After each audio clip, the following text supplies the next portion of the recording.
UK, joined by the Outlaw Dan Hardy. Dan, obviously we had a massive event down in Cardiff last night here in the Ice Arena, Cage Warriors 100. Just wondering if you could talk to us a little bit about the main event. Jack Shaw obviously defeating Mike Eckendale. What was your thoughts on that in front of this sold-out arena? I thought it was amazing. I mean, not only his walkout and the atmosphere that he creates in the arena, but just the way he performs. I mean, Mike Eckendale is a very, very tough individual, unbeaten coming into the fight.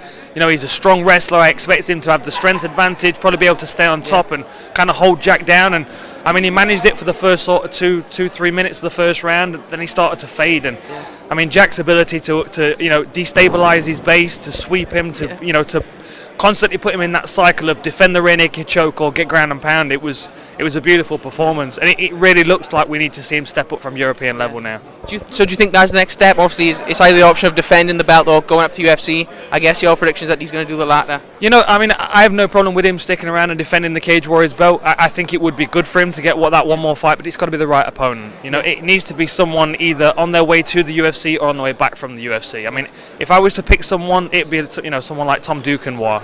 Someone that's really going to test him in every range, and someone that's already been up onto that international level and proven himself in the UFC. I think that would be a good fight, but we need to see someone that's going to test him now, and I thought Mike would be that person. And given the fact that he's not, we've got to go up again. And just briefly, because I know we're going to let you go, a guy you're very familiar with, Dean Truman, also took a belt last night. Can you just speak a bit about Dean and what that means to him? He looks absolutely great. I mean, he moves very well. He was very durable in the first round. I mean, defended a lot of stuff from Aiden Lee, and Aiden Lee's a great fighter, but he's very linear. And if that line doesn't work, it's difficult for him to adapt. Whereas because Dean Truman is very adaptable anyway in his style, I feel like he can kind of deal with what was thrown at him, and he just looked good last night. Really good. Well, Dan, thank you very much for your comments, buddy, and all the best. Cheers, mate.